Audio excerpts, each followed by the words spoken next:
Not much in my past worth mentioning. An average man with average desires, a loving wife, a good job, children. My lovely wife Helen had similar interests, at least I thought so. My story is about how I found out that my wife and I didn't have as many interests in common as I thought. It started one dark and stormy night. No, it didn't. It's just the way I've always wanted to start a story. It started one night when I came home from work. My wife Helen was sitting on the couch in the living room watching TV. She turned it off when I walked in. I sniffed around and didn't smell any food. "What's the matter? Do you want to go out tonight? Did you ask Kelsey?" "Kelsey's at your mom's right now. I wanted to talk to you without interrupting." There was a sexy note in her voice, and I thought I was about to get lucky. Helen continued, "I know I shouldn't talk about role-playing, but I just want you to know how much I enjoy it. I want us to take what we do on Wednesdays into our bedroom on a regular basis. What do you say, cowboy?" I didn't know what to say except, "What's with the role-playing?" "Oh, I know you want to pretend you're keeping it a secret to heighten the excitement, but you've spoiled me. I want more than once a week for our special lovemaking. I'm overcome with a feeling of intense fear." "Helen, I don't know anything about Wednesday night role-playing. Please explain to me what you're talking about." Helen was starting to look shocked, too. "You know, Wednesdays at the Marcus Inn and Suites.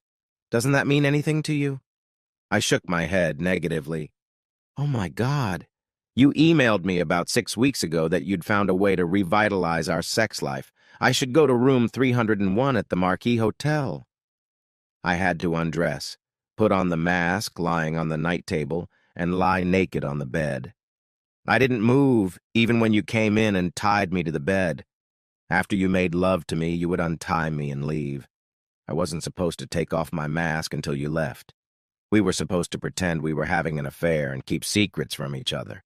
It was supposed to make sex so much more enjoyable for us. You said we couldn't talk about it for a week. I couldn't believe how wonderful it was. We were having sex differently than we ever had before. Oh, Cal, please tell me it was you. Tears came to her eyes. "I'm so sorry, Helen. I've never been to the Marquis with you or anyone else. Are you telling me that I've had sex with someone other than my husband 6 times? She ran to the bathroom and threw up. After cleaning herself up, she went back into the living room where I sat in complete shock. "Cal, you have to forgive me. Honestly, I thought it was you. I was so happy. Now I feel like an idiot. Someone tricked me. Hell, that's why he never talked to me in the room. He wanted me to keep thinking it was you. Oh, Cal, please tell me you forgive me. I don't know what to say. It just seems so strange. How could someone do this to us and why? How could you be with him 6 times and not realize it wasn't me? I thought it was you. You did things differently, but that was part of the role play. Doing something different, sexier, more dodgy than before. I think he's just hotter than you. Well, maybe you need to find out who this guy is who is so much better in bed than me so you can be his wife." I was getting angry. "You don't have to treat me like that. I want to find this guy. I want to cut his balls off for raping me. Do you realize he basically raped me?" I've calmed down. "I'm sorry, Helen. I didn't see it from your point of view enough. Let's try to look at it logically, if we can. Who would want to do something like this for us? It would have to be someone who really hates me, you or both of us. Or it could be someone who was secretly in love with you and figured out a way to have sex without convincing you to cheat on your husband." Helen's whole body trembled. "I get goosebumps at the thought that there might be someone out there somewhere who thinks about having sex with me every night." "You mean besides me, of course." My attempt to lighten the mood turned into a major disaster. "Asshole, you weren't raped." "I'm sorry, okay. Where did the letter come from?" "Too bad I don't save emails. You, I mean whoever sent them, told me to delete the messages. They were emailed from your office. So, it must be someone who has access to my computer. I usually leave it on when I leave my desk for only a short time. Trouble is, it gives us dozens of opportunities. Does he keep emailing you?" "Yes. He usually confirms our meeting before each time, hinting at what I can expect. He said he wanted the anticipation to make me melt. I had to delete that email and not respond. Now I understand why. Really? Are you getting excited? Yeah, but remember, I thought I was going to have sex with you. Damn it, Cal. In my mind, I wasn't enjoying sex with another man. I was enjoying sex with you. Did he email you about the upcoming meeting on Wednesday? No, not yet. I'll email him. I guess you don't have to email him. He gave me a phone number to leave a message if I ever had to cancel. I had to leave a message on it once. Okay. Don't do anything for now. Let me know when he texts again. There was no sex at the Turner house that night or the next. I didn't dare dip my wick where someone else had just been. Helen said she was afraid she would start imagining sex she had with another guy, which would make her feel like she was cheating on me, thus ruining the moment. We both agreed that we needed to get tested for STDs. On Monday, Helen received an email from a mystery lover. She showed me the text when I got home from work. He confirmed that this Wednesday was good for him. He was going to convince her to finally give him her ass. Helen confided in me that she considered the possibility of anal sex as part of a new role-playing activity. Until recently, she had considered anal sex to be a step too far. I told her to call him and leave a message that he could have what he wanted. I wanted to make sure he would show up.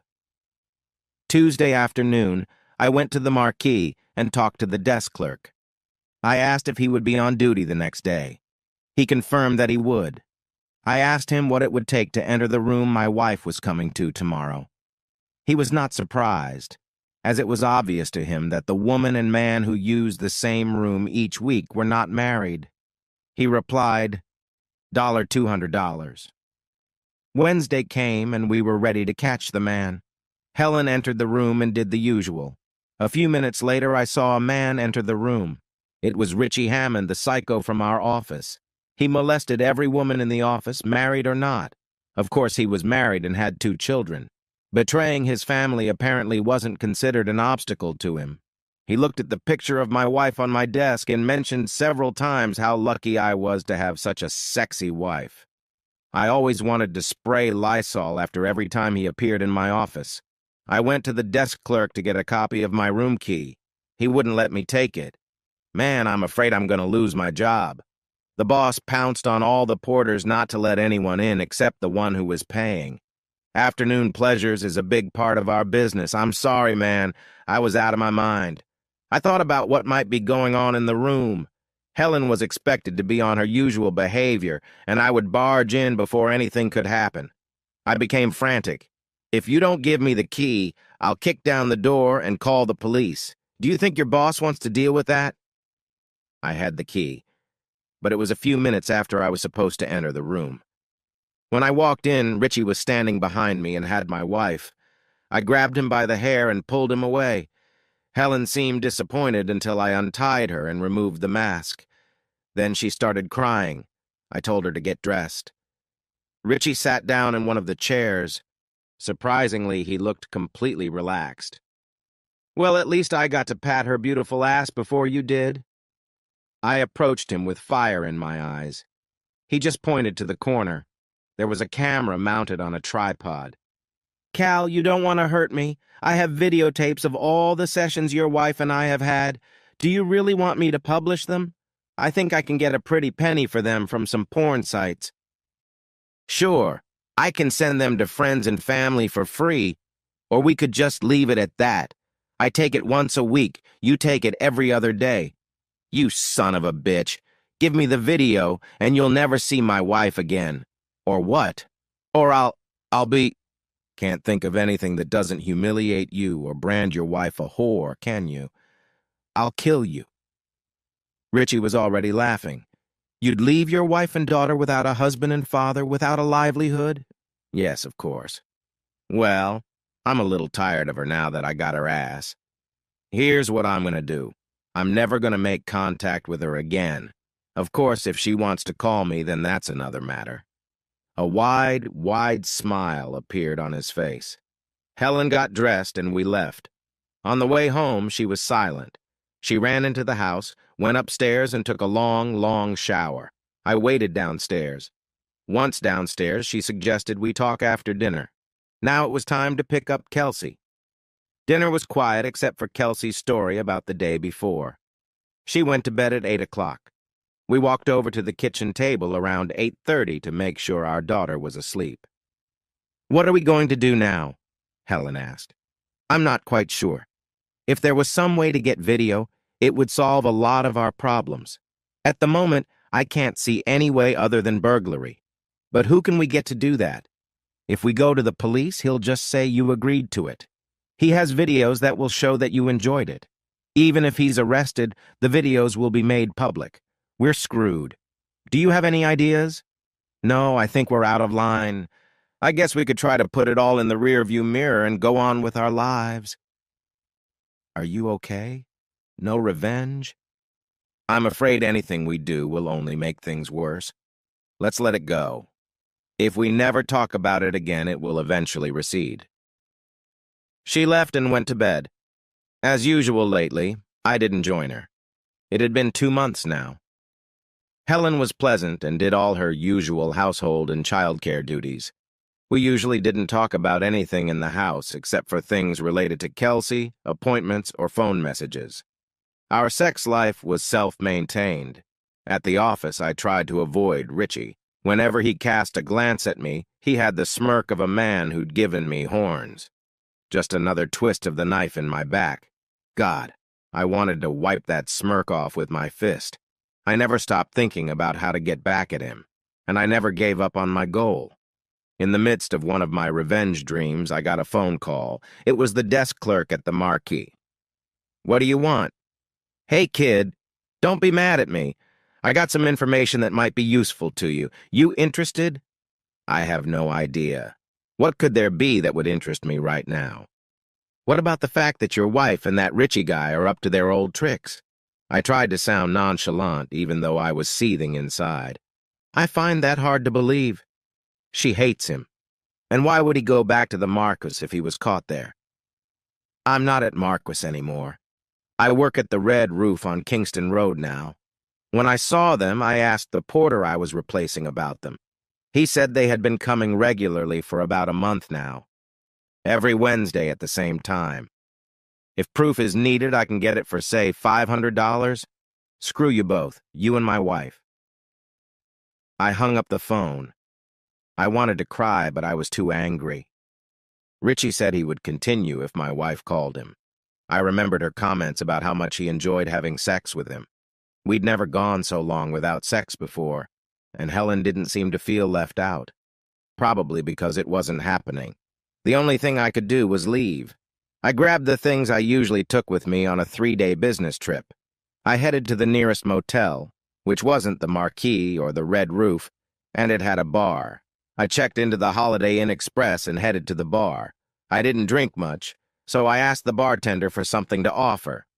He treated me to a cocktail from Long Island. At first it seemed too weak, but by the second round my opinion had changed. There was a hell of a late rumble.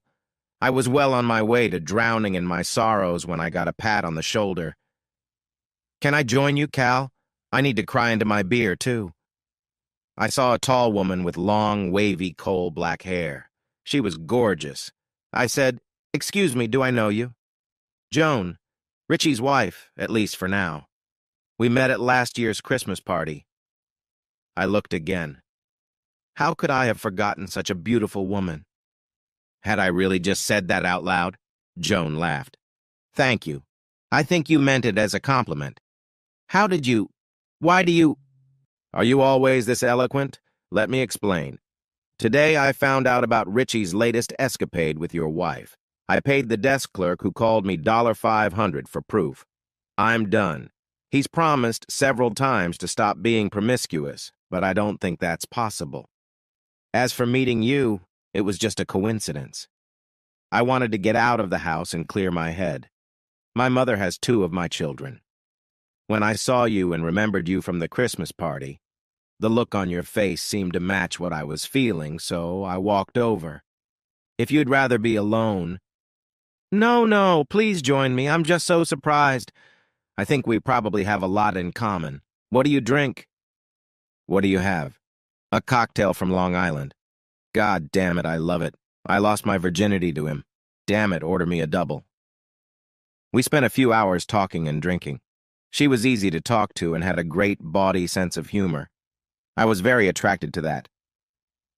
Finally, she said, "Well, it's time for us to get revenge or go to bed ourselves. Which do you prefer?"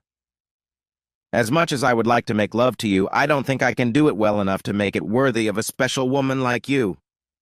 This is the most pleasant disappointment I've ever experienced. Trust me, it wasn't meant to be an insult, and I definitely hate to miss a chance like this.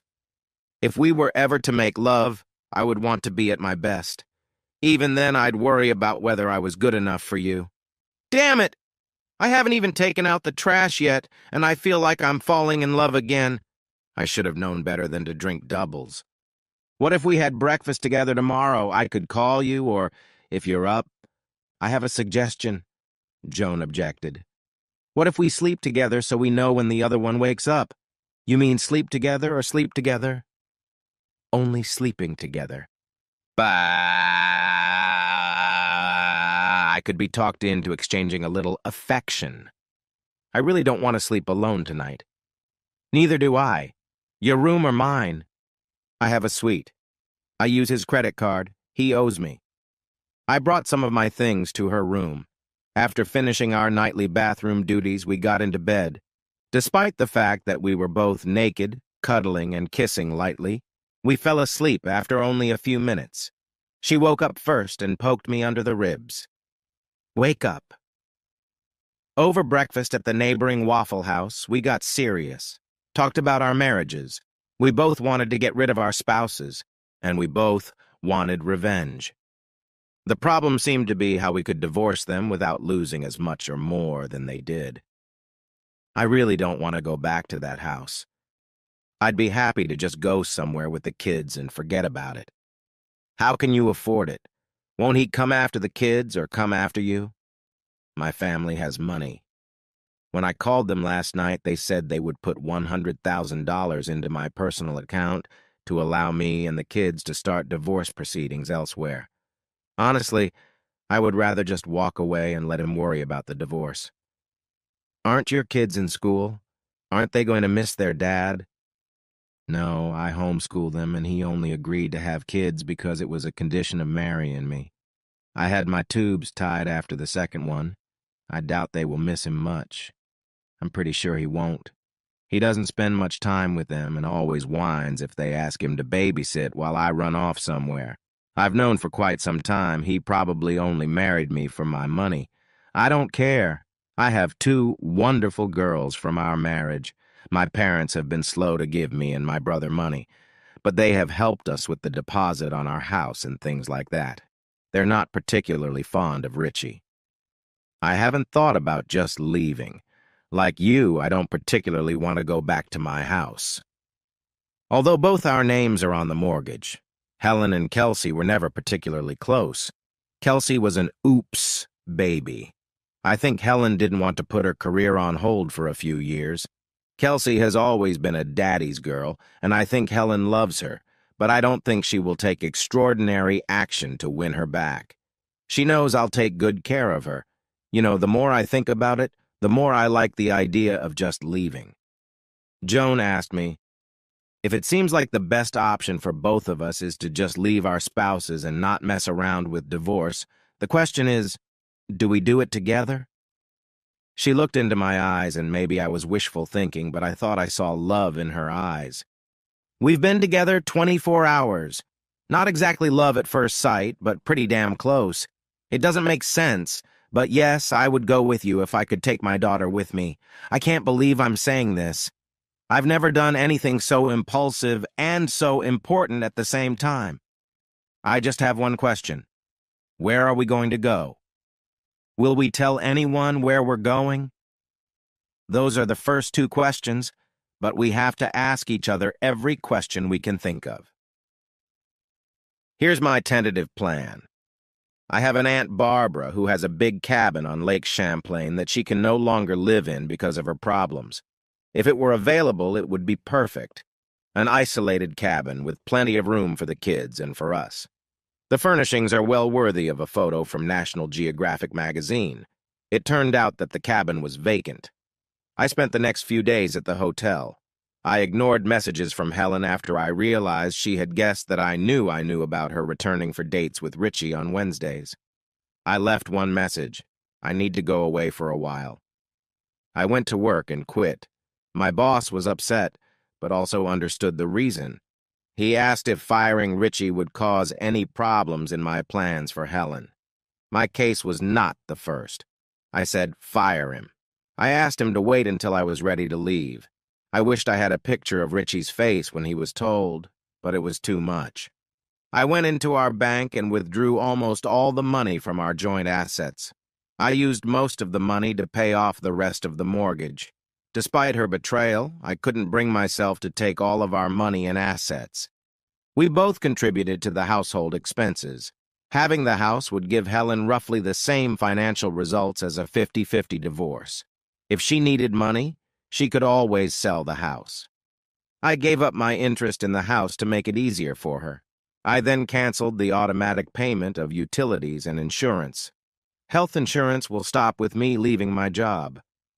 I changed the life insurance beneficiary to Kelsey. At night, Joan and I talked about what we needed to do to hide effectively, how to least harm our children, and what kind of future we could have together. We continued to avoid sex. There was enough emotion as it was. We didn't need our decision to leave our spouses to be based on sex between us. I don't know which of us was more disappointed. By the third day, we concluded that our escape plan was feasible. The next day, while Helen was at work, I went over to the house and picked up what I thought Kelsey and I needed most. I wondered if I should leave a note. All I could come up with was, I hope the sex with him was worth it. My last stop for the day was Kelsey's school. I told the school that Kelsey had a doctor's appointment and apologized for not letting them know sooner. I told Kelsey that we were going on vacation. Kelsey asked if Mom was going. I said not on this trip. I was surprised by her calm response. Joan picked up the kids from Mom's house when they got home from school. By 5 o'clock, we were on our way. Aunt Barb invited us to stay at the lake house. She had just finished renovating it and had qualms about selling it. Lucky for us. We took 2 cars. Kelsey rode with me at first, but after a few stops where the 3 girls got to know each other, they took turns all riding with me or all riding with Joan. By the time we got to the log cabin, Joan and I had lost the master bedroom. The girls wouldn't agree to share the newly minted trio. Fortunately, one of the guest bedrooms was next to the second bathroom and was quite accommodating for Joan and me. One of Joan's daughters asked why Joan and I were sharing a bedroom when there was no one in one of the bedrooms. Joan told her that the bedroom we were in was an adult bedroom. Her oldest daughter replied that adults usually have their own room. Kelsey agreed. Both could see that their parents hadn't spent many nights together over the past few months. Once the excitement of the day passed, the kids headed to bed, all 3 in the same bed. Good thing it was queen-sized. Joan and I each had a glass of wine. Barbara had made us a small wine cabinet for the housewarming party. A sly smile appeared on Joan's face. So now that we're separated from our spouses, are you ready to prove how good you are in bed? Oh, hell, she remembered what I'd said that night at the Holiday Inn Express. I'm afraid I overestimated your expectations of my skills in the bedroom. My ex-wife seemed disappointed in that regard. If she fell in love with my worthless ex-husband, I don't give a damn about her judgment in the sexual arena or anywhere else. Besides, I plan to influence the quality of your performance as much as possible. I hope you don't mind a woman on top? My erection quickly responded in the affirmative to her statement. We headed for the adult bedroom and made love. I was pleasantly surprised at how different it was to love Joan than with Helen. It was a nice difference. She smelled different, and I felt different. Everything tasted different. I really thought she might be having a seizure until she said, "Can you do that again?" Surprisingly, I could. 4 times. I got up 4 times that night. A new record for me. That's it, Joan remarked before we finally fell asleep. I guess that answers the question of sexual compatibility. We snuggled up to each other. The next morning, we enjoyed shopping to stock up on food for us and the kids. I enjoyed grilling for as long as the weather allowed. We didn't need any money, as Joan was still getting most of her money from her parents, plus what little I had left after paying the mortgage. No one but Aunt Barb knew where we were. Once she heard our stories, she had no problem wanting to keep our secret, even from Joan's parents. Time passed, and Joan became the home teacher for all 3 children. I got a job as a handyman. Admittedly, I was learning as I went along. The girls' questions about my wife and her husband, or if they wanted to see them, became less and less frequent each month. Soon all the girls were calling us Mommy and Daddy. Living outdoors allowed them to unleash their inner souls. Our closest neighbor, Greta, raised her family in this environment and was happy to give us advice. We needed it. She started out as a friend, but gradually became a grandmother to our children. We asked her not to ask the children about their parents, as we were both going through a nasty divorce. She agreed. From time to time, Joan and I talked about whether to make contact with our former lives. We were afraid that any contact might lead someone to us. Besides Helen and Richie, we worried that the police might accuse us of kidnapping and/or fraud to avoid a legal divorce and distribution of funds. We decided to use the internet as a safer way to communicate. Greta agreed to install the internet in her home if we would teach her how to use it. She wanted to write to her grandchildren. With our kids, she missed hers even more than before. We debated whether to tell Greta our true story. So far, we hadn't done so. Things were going so well that we were afraid to rock the boat. It took Greta a month to install satellite TV with Wi-Fi. We showed her how to use email and Skype. Seeing her grandchildren live was something special to her. One day when she was taking the girls to the lake, we went online for information. We found an ad for my old house for sale. Helen must have needed the money.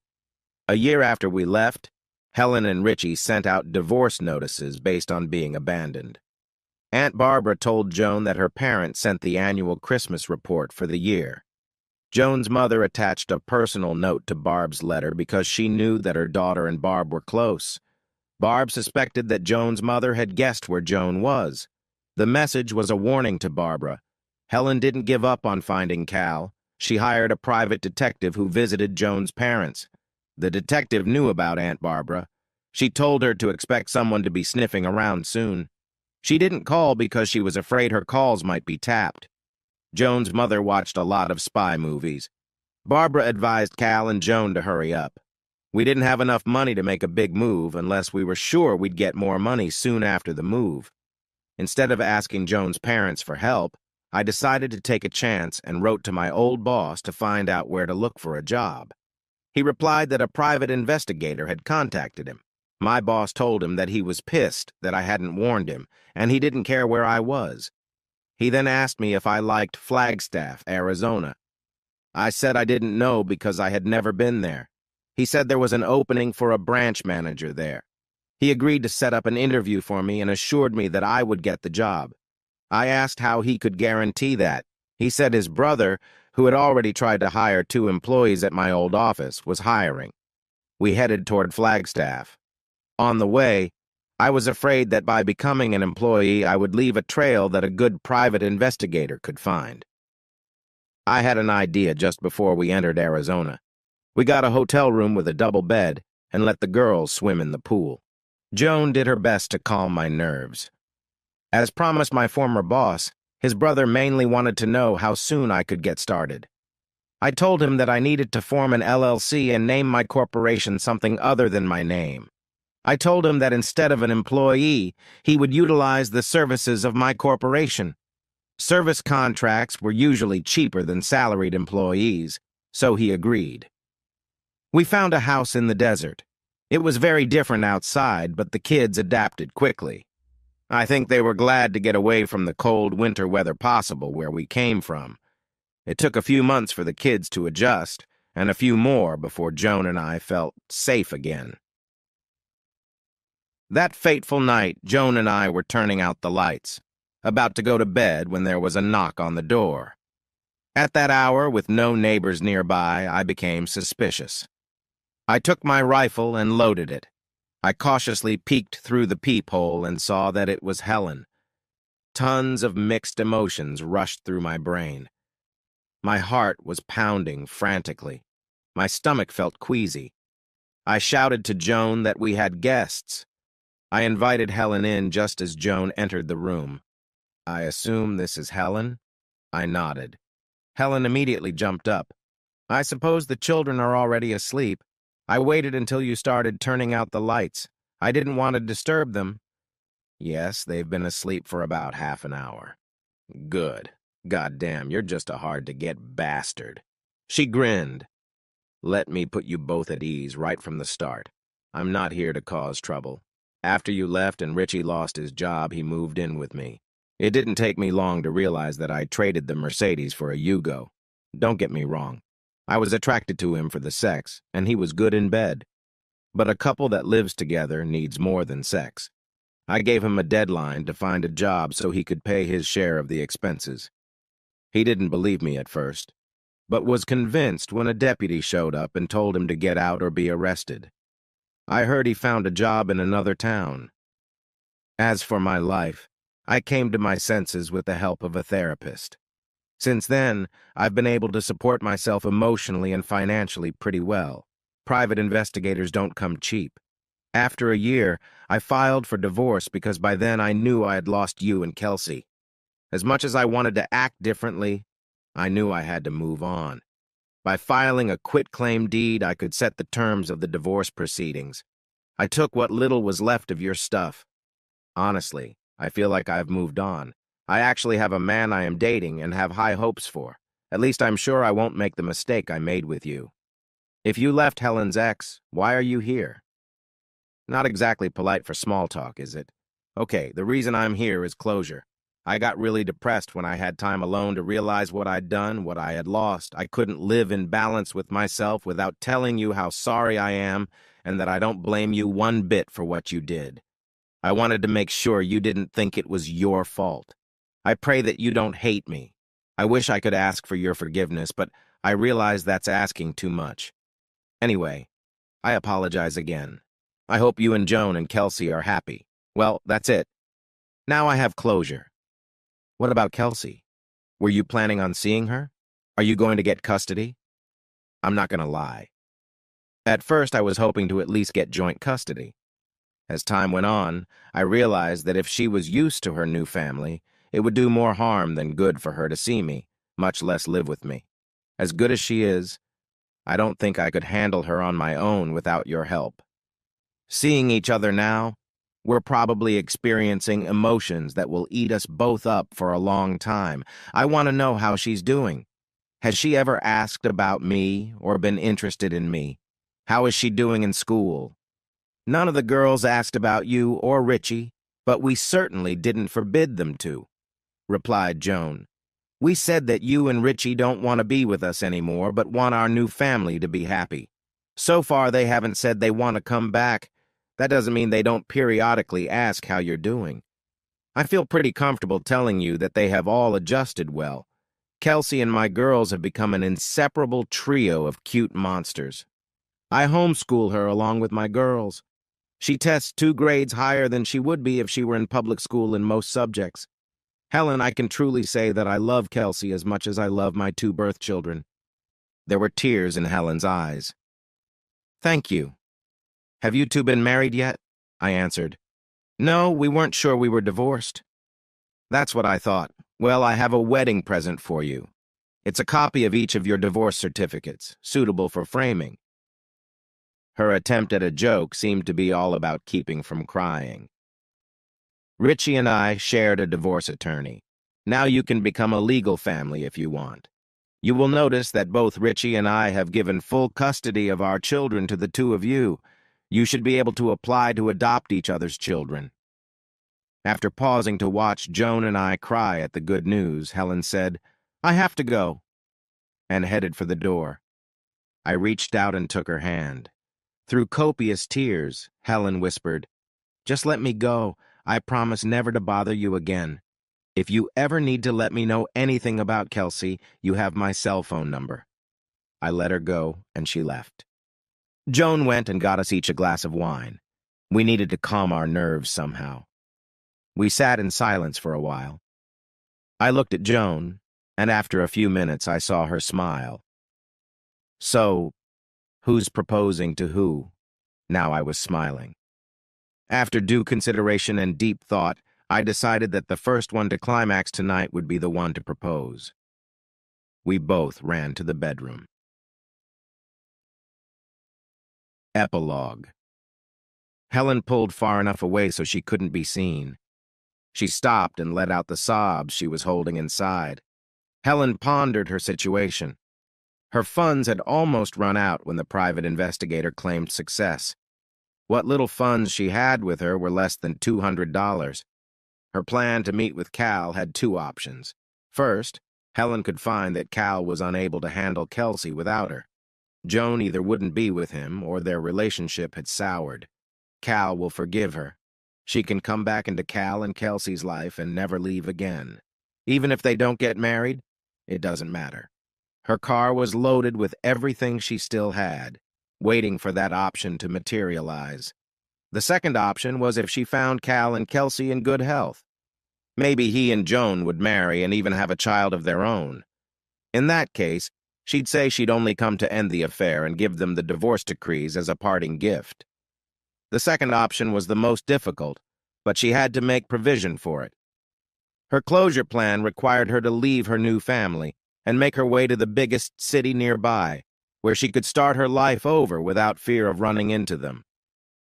The zippered bag in the glove compartment held Cal's engagement ring, her wedding bands, and other jewelry she no longer needed. Pawning them would give her money for a new life. Stopping crying, Helen pulled back onto the road. "Phoenix, I'm coming. Hey, maybe this is a sign from God. Maybe I can rise from the ashes too."